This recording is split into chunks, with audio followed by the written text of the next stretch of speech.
So taking a look at the PadFone Mini's phone, we can see that the design cue is very similar from the Zenfone 4. In fact, it is actually just copy and pasting from the Zenfone 4. You can see that the side here, on the left side, there's the micro USB port. But the only difference from the Zenfone 4 is that the bottom here, there's a proprietary port for the dock, and on the right side here, you still get back the same thing as the Zenfone 4, which is the power button and the volume rocker. Up top, you have the 3.5mm headphone jack, and at the back, you get some rebranding, which is now PadFone instead of Zenfone. However, not everything is the same as the Zenfone 4, as the back-facing camera is now bumped up to 8 megapixels instead of the 5 megapixels that is found on the Zenfone 4. And it doesn't even have an ambient light sensor. Once docked onto the station, you can see that everything is blown up into the tablet size. And for the tablet itself, the ports are all on the right side. You can see there's the micro USB port, the power button and the volume rocker. For a 4-inch screen display, you get 480 x 800 pixels. Now, it is not quite a bad resolution for such a small screen, as it is just enough. And for the Intel Core processor that is running for this phone, is actually quite well performing, as you can see here on Epic Citadel.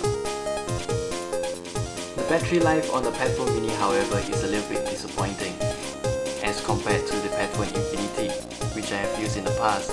So what you can do here is you can set the PadFone charging policy, which you can change it to intelligent mode, which balances between the tablet and the phone, and you can change it to phone preferred mode and also for power pack mode.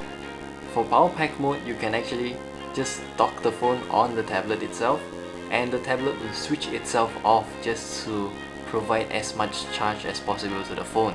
However, if you are using the phone only, then it will just charge the phone while you can still use the tablet itself. The one important feature of the PadFone Mini is the dynamic display list. You can see here that I have selected all of the apps to scale properly, and not all of it is here actually. You can see that YouTube is not present, as they cannot scale the video while it's playing. So this is what the dynamic display does. Let's say we have Google Play Store open here, and we select View Racing 3. As you can see here, it's running on the tablet UI. So if we are to plug out the phone now, what we can see here is that everything is scaled to the phone's interface, the phone size, and we wouldn't experience any overflow or any of the interface coming out. In another situation, let's just say that the 7-inch dock is just too big for you to carry out at this situation, and you just want the phone but you are browsing the web halfway. What you can do is you can just take the phone out, and the software will automatically resize everything for you. When we have the back cover removed, we can see that this is exactly the same as the Zenfone 4. We have the micro SD expansion slot, and we also have dual SIM, which is not present on the elder brother of the PadFone Mini. We also find this 1170 mAh battery and another battery right here in the tablet, which is 21 mAh.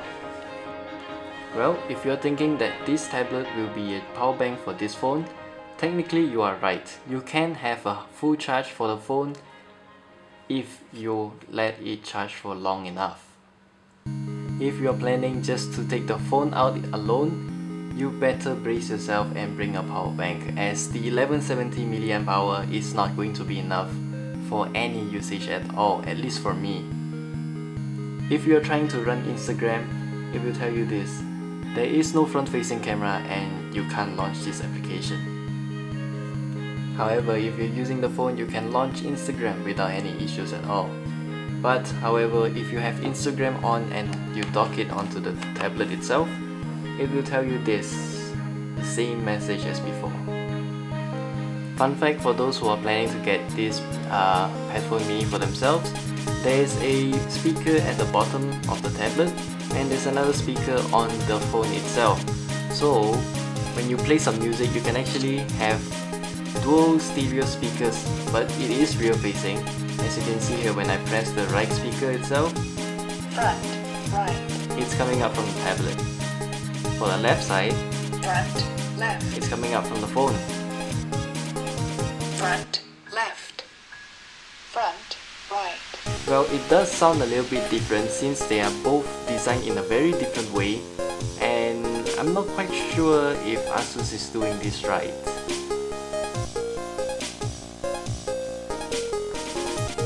So in conclusion, the PadFone Mini is a great device for just 999 ringgit. Well, you do get some of the funniest things of all, such as the stereo rear-facing speakers, but I'm actually looking forward to see a front-facing camera and also ambient light sensor on both the tablet and the phone itself.